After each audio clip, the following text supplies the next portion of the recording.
align myself with both of them, you'd never have a deal.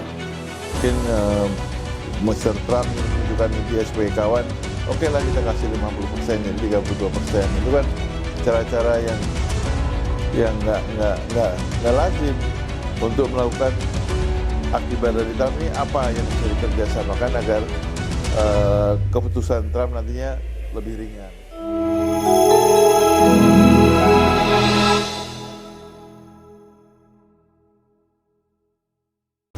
Sobat RB, dimanapun Anda berada, kali ini Ruang Bicara menghadirkan tamu istimewa. Dia tidak hanya terkenal sebagai pengusaha yang andal, tapi juga dia dikenal sebagai ketua asosiasi dari Gabungan Perusahaan Ekspor Indonesia atau GPEI, dan juga tercatat sebagai komisaris PT Asia Pasifik. Saat ini kesibukan beliau adalah selain menguruskan sebagai komisaris PT Asia Pasifik, juga terlibat aktif di Kamar Dagang dan Industri Indonesia sebagai Wakil Ketua Umum Bidang Pengembangan Asosiasi, Himpunan, dan Anggota Luar Biasa. Langsung saja saya perkenalkan tamu istimewa kita kali ini, Bapak Haji Benny Sutrisno. Selamat sore, Pak. Selamat sore, Mas Damar. Selamat sore, Sobat RB, dimanapun Anda berada. Baik, terima kasih sebelumnya Pak Benny. Kami Ruang Bicara kali ini akan mengangkat tema khusus, tema yang kali ini yang banyak diperbincangkan oleh pengusaha, akademisi, pebisnis, bahkan oleh pemerintah. Tema yang masih seksi, yaitu terkait dengan tarif resiprokal AS dan dampaknya pada ekspor Indonesia. Kita tahu bahwa 2 April lalu, Presiden Amerika Donald Trump secara resmi merilis tarif timbal balik atau resiprokal ke beberapa negara, termasuk ke Indonesia. Nah, tarif Trump ini sendiri juga menargetkan negara-negara yang memiliki surplus perdagangan ke Amerika Serikat, termasuk Indonesia. Dan tarifnya yang dipatok juga cukup besar, sekitar 32%. Akhirnya kebijakan itu pun menuai banyak respon. Kebijakannya menuai banyak sentimen. Nah, kami ingin tahu lebih jauh, Bapak sebagai Ketua Umum Gabungan Perusahaan Ekspor Indonesia, dan mungkin akan terdampak langsung dari tarif Trump ini. Nah, mungkin kami ingin tahu dulu, Pak, sebenarnya dengan adanya tarif resiprokal ini yang diberlakukan oleh Presiden AS, diperkirakan akan berdampak besar pada perekonomian negara dan mitra dagangnya, termasuk Indonesia. Bagaimana Pak Benny melihat situasi dan kondisi saat ini nih, Pak? Ya, tentu ini satu shocking terhadap perdagangan dunia ya. Karena cara menetapkan tarifnya pun juga di luar aturan. Iya. Ya, di luar aturan, karena surplus kita dibagi ekspor kita itu 64%. Mungkin Mr. Trump ingin menunjukkan dia sebagai kawan, oke lah kita kasih 50%, jadi 32%. Itu kan cara-cara yang nggak lazim. Memang cara ngitungnya bukan begitu cara menghitung tarif. Tapi oke lah, ini kan keputusan sepihak dari pemerintah Amerika, di mana mereka sudah terlalu besar defisitnya. Perdagangan luar negeri banyak defisit, sangat besar. Tentu kita nggak terbesar, kita nomor 16 kalau nggak salah. Kita punya surplus, kita dianggapnya merugikan mereka. Yang nomor 1 tentu Cina, paling besar. Vietnam juga besar, Vietnam punya surplus 134 billion US dollar, kita surplus 18 miliar US dollar.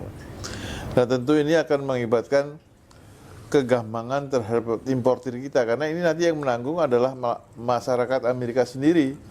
Karena tarif itu kita kan menjual FOB paling jauh CNF. CNF itu kita mengantar barang sampai pelabuhan di Amerika. Nah, masuk ke dalam harus bayar tarif, biaya masuk, yang bayar adalah pembeli kita. Di mana pembeli kita nanti akan ditransfer kepada pembeli yang retail. Ya, pembelinya retail tentu nanti ada kenaikan barang. Nah itu efeknya nanti tentu ada semacam inflasi di sana. Tapi ini mungkin juga menurut penilaian saya, Mr. Trump ingin menunjukkan bahwa Amerika masih superpower, dan dia selalu ngomong, you scratch my back and I scratch your back, ya kan? And let them to kiss my ass, gitu kan? Nah ini menunjukkan superpower lah. Jadi semua berbondong-bondong, ada yang minta negosiasi, ada retaliasi Cina melakukan retaliasi, dan Trump nggak lihat kawan maupun lawan. Kawan pun yang dekat, yaitu Kanada dengan Meksiko, di mana udah ada perjanjian NAFTA, North American Free Trade Agreement, pun dilanggar. Ya. Jadi semua nanti berbondong-bondong, kalau nggak retaliasi, negosiasi. Nah tentu ini masih fleksibel kelihatannya, seperti Cina juga tadinya dikenakan 145, Cina-nya kenakan 128. Akhirnya Trump memutuskan, oke, untuk iPhone sama laptop, mungkin Macintosh ya, itu dikecualikan. Jadi masih ada tarik ulur ya. Jadi kalau saya lihat perdagangan kita dengan Amerika, kita ini sebenarnya gampang sekali kalau dia minta balance trade. Maunya kan balance trade. Kayak Vietnam kan mau membuka 0% Amerika ke Vietnam, tapi Amerika nolak. Dia mintanya balance trade. Lu tunjukin dong supaya trade lu balance. Nah, kita untuk membalance trade itu dengan mudahnya karena kita importir besar untuk migas. Migas kita impor 2024 itu kira-kira 42 miliar US dollar. Jadi kalau kita mau kasih porsinya, kita nggak nambah impor minyak, tapi merealokasi dari sumber yang lain ke Amerika, udah selesai sebetulnya. Ya. Tapi kan Amerika kan tentu nggak mau hanya itu aja, tentu mau yang lain. Ya, artinya misalnya mereka minta produk-produk pertanian dia dilancarkan di sini, baik buah-buahan, kedelai, kapas, terus gandum. Dia kan sebenarnya negara agraria sebenarnya. Dan tentu ada beberapa hal yang dia ingin lakukan selanjutnya. Karena kita sebenarnya kalau saya lihat perdagangan jasa, Indonesia minus. Barang kita surplus, tapi jasa, tapi itu kan nggak dia masukin, ya kan? Kita iPhone kita bayar, Google bayar, Yahoo bayar, belum yang makanan di sini Kentucky lah, ya kan? Nah ini mereka nggak hitung. Nah jadi kita terima kasih, pemerintah aware sekali kondisinya dan mengutus tiga kunci menteri nih. Menko Equin, Menteri Keuangan, dan Menteri Perdagangan untuk berangkat untuk melakukan perundingan. Nah tentu mereka juga di Asosiasi Tekstil sendiri, teman-teman cotton grower di sana yang biasa ekspor ke sini, mereka juga mau datang ke sini tanggal 23 untuk melakukan akibat dari Trump ini apa yang bisa dikerjasamakan agar keputusan Trump nantinya lebih ringan. Ini kan belum putus kan? Belum final. Jadi pembeli saya juga bingung nih kalau belum final mau lanjut atau enggak gitu. Kalau lanjut belum bisa ngitung. Tentunya dari GPI sudah menyiapkan strategi dong Pak dalam jangka pendek ini dong. Ya udah kita ada beberapa yang misalnya untuk tekstil bagaimana kalau kapas kita berikan kepada mereka, terus kita bikin produk tekstilnya, kita ekspor ke sana, itu kan bahan bakunya di sana. Nah, apakah itu bisa dikasih privilege? Kedua, kita punya GSP dulu. GSP itu preferential tarif, kalau bahasa Indonesia mudahnya biaya masuk ditanggung pemerintah, BMDTP. Itu kita diberikan porsi nilai yang dimana kalau kita ekspor ke sana, biaya masuknya pemerintah Amerika yang bayarin untuk importernya mereka, ya kan? Nah itu hanya khusus untuk handicraft, ya untuk pekerjaan-pekerjaan IKM lah ini sebenarnya IKM. Nah ini kita juga minta jangan sampai itu dihilangkan karena itu bantu lapangan kerja kan. Itu yang kita siapkan. Kalau membaca situasi hari ini kan Indonesia sudah mengirimkan utusan termasuk Menko ya untuk melakukan negosiasi, berbeda dengan langkah Cina yang memilih untuk retaliasi. ya. Apakah ini sudah tepat menurut Pak Benny ini? Menurut saya tepat sekali, karena kita kan kecil ya. Kalau terhadap perdagangan di Amerika itu kita kecil sekali, ya kan? Dan Amerika itu porsi terhadap PDB kita, ekspor kita ke Amerika cuma 2,2%. 2,2%. Iya, terhadap PDB. Nah, sementara kalau Vietnam bisa 34%. Jadi Vietnam tergantung sekali ekspornya ke Amerika. Makanya sampai Vietnam memberikan satu proposal, bagaimana kalau barang Amerika masuk ke Vietnam 0% gitu. Itu pun nggak bisa diterima juga. Artinya dengan 2,2% itu artinya nggak terlalu besar. Nggak terlalu mengganggu bisnis secara keseluruhan eksportir kita? Iya, mengganggu sih nggak terlalu besar ganggunya. Cuma kan ada landscape yang berubah ya, Tapi kan ada semacam berita baik, yaitu kita dengan Eropa itu Juni itu kita sudah akan nutup perjanjian Comprehensive Economic Partnership dengan Eropa. Nah, itu bisa dijadikan satu alternatif. Karena kalau udah ada SEPA, biaya masuknya 0. Nah, itu perdagangan dunia itu Amerika hanya menguasai 17%. Amerika itu. Sisanya 83% di luar Amerika. Ya, jadi Amerika menurut saya akan sendiri nanti. Nah, menurut data statistik yang saya baca, pakaian dalam Amerika itu orang Amerika yang bikin Cina. Jadi kalau Cina nggak boleh ekspor pakaian dalam ke sana, mereka mungkin udah nggak punya pakaian dalam. Karena bikin industri pakaian dalam kan nggak mungkin mereka bikin, karena mahal buruhnya. Betul.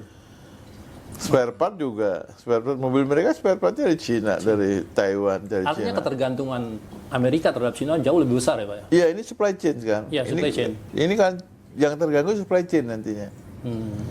Ya kan, seperti Levi's bikin industrinya bisa di Vietnam, bisa di Bangladesh, bisa di Indonesia, kayaknya ngambil dari saya misalnya gitu. Nah, kalau ada masalah ke Amerika, Vietnamnya, kan berarti kan nggak ngambil kain dari saya kan. Iya.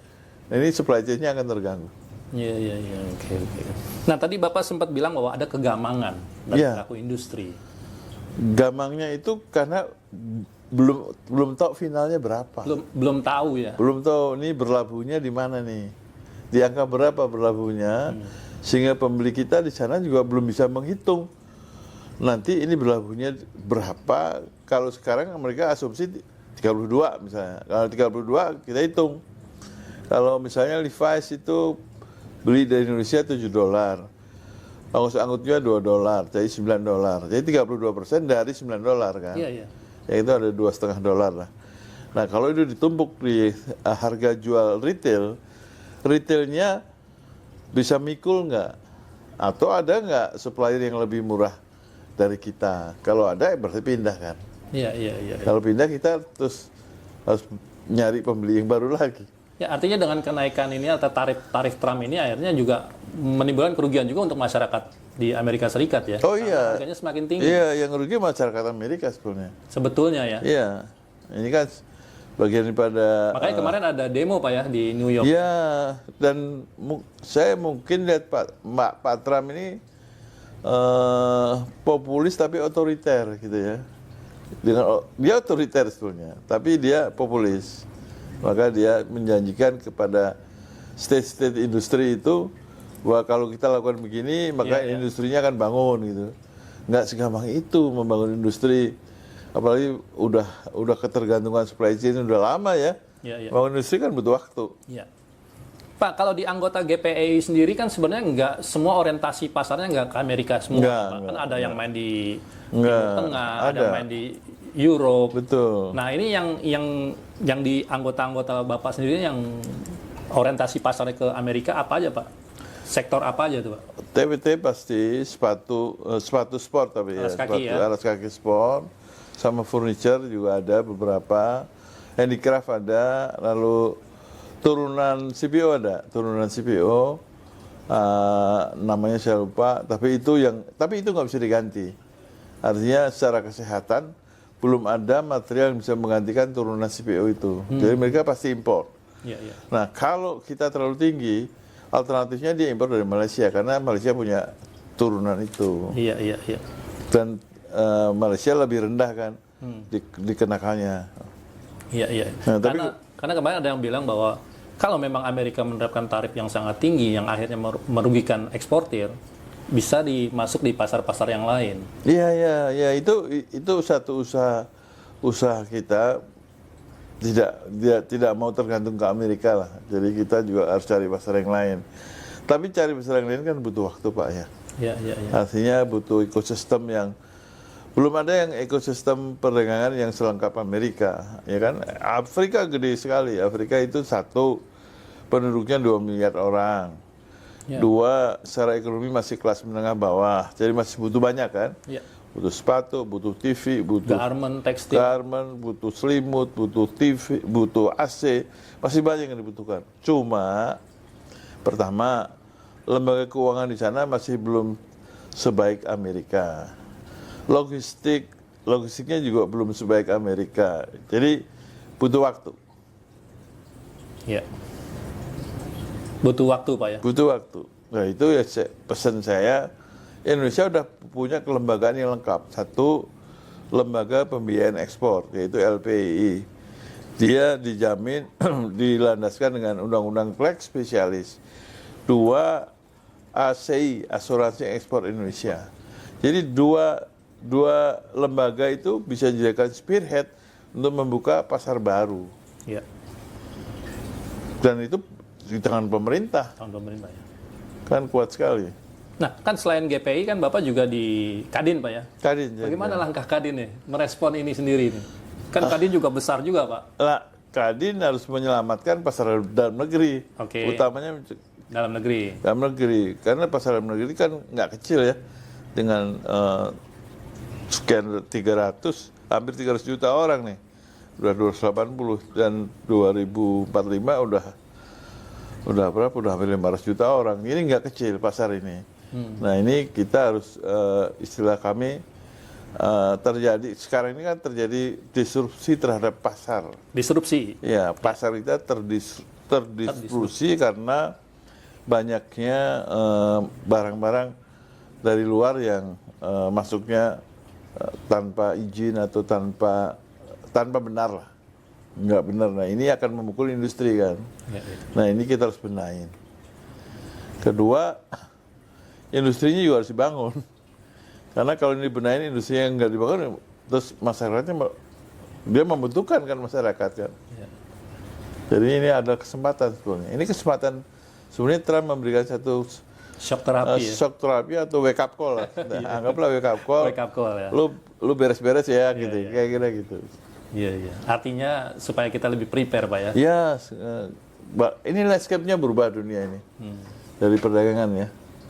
Cina udah terlalu kuat, Iya, iya, iya. ya kan. Nah, mungkin sejauh mana nih Pak prospek dari perdagangan ekspor Indonesia nih untuk beberapa tahun ke depan? Kalau kita melihat petanya sekarang Cina begitu dominan Pak ya, termasuk juga di Indonesia. Justru ada ketakutan bahwa ketika produk-produk Cina nggak bisa diterima di Amerika, dia akan masuk ke Indonesia dan mengancam produk-produk lokal kita. Ya itu, tadi kita bicara di Kadin masalah itu. Nah, kita tuh sebagai anggota WTO, kita punya senjata, 3 senjata. Satu, pertama, countervailing duty. Countervailing duty itu kita akan mengenakan biaya masuk tambahan kalau barang itu disubsidi di negara ekspornya. Kedua, anti dumping. Ya. Kalau perusahaan di sana menjual barangnya ke Indonesia lebih murah dibandingkan mereka jual di dalam negeri.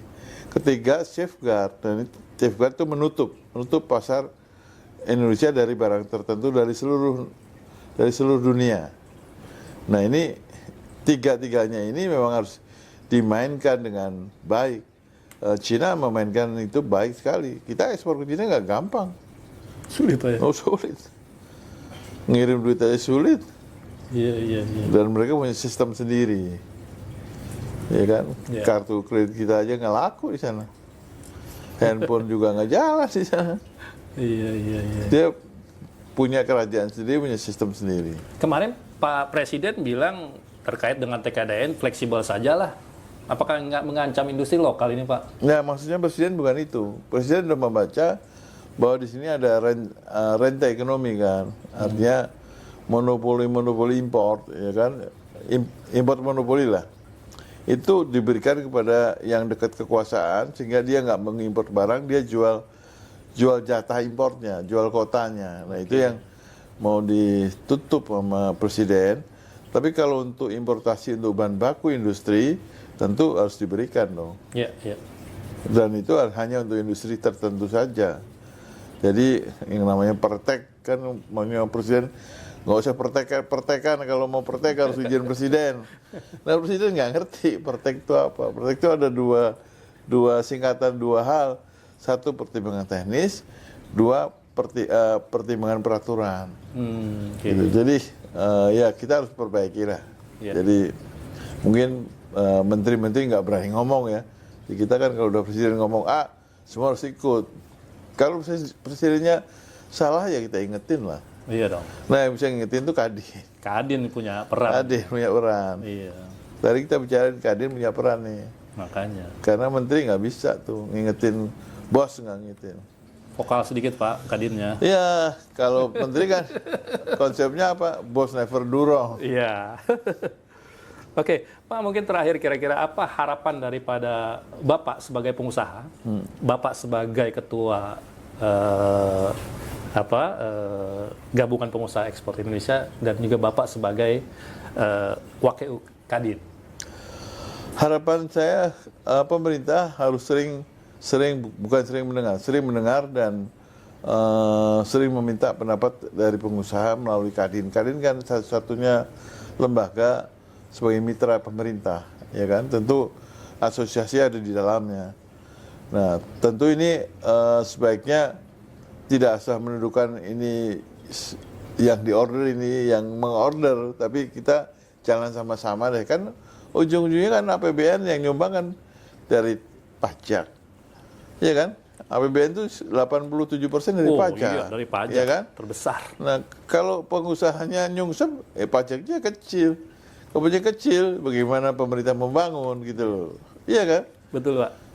Nah, pajak itu ada kalau orang bisa kerja semua. Kalau orang ter-PHK ya nggak mungkin dia bayar pajak. Setuju. Oke, terima kasih Pak Beni Sutrisno atas waktu, pandangan, dan wawasannya terkait dengan apa yang belakangan ini terjadi dari tarif Trump ini. Makasih Pak Damar. Terima kasih Pak. Terima kasih.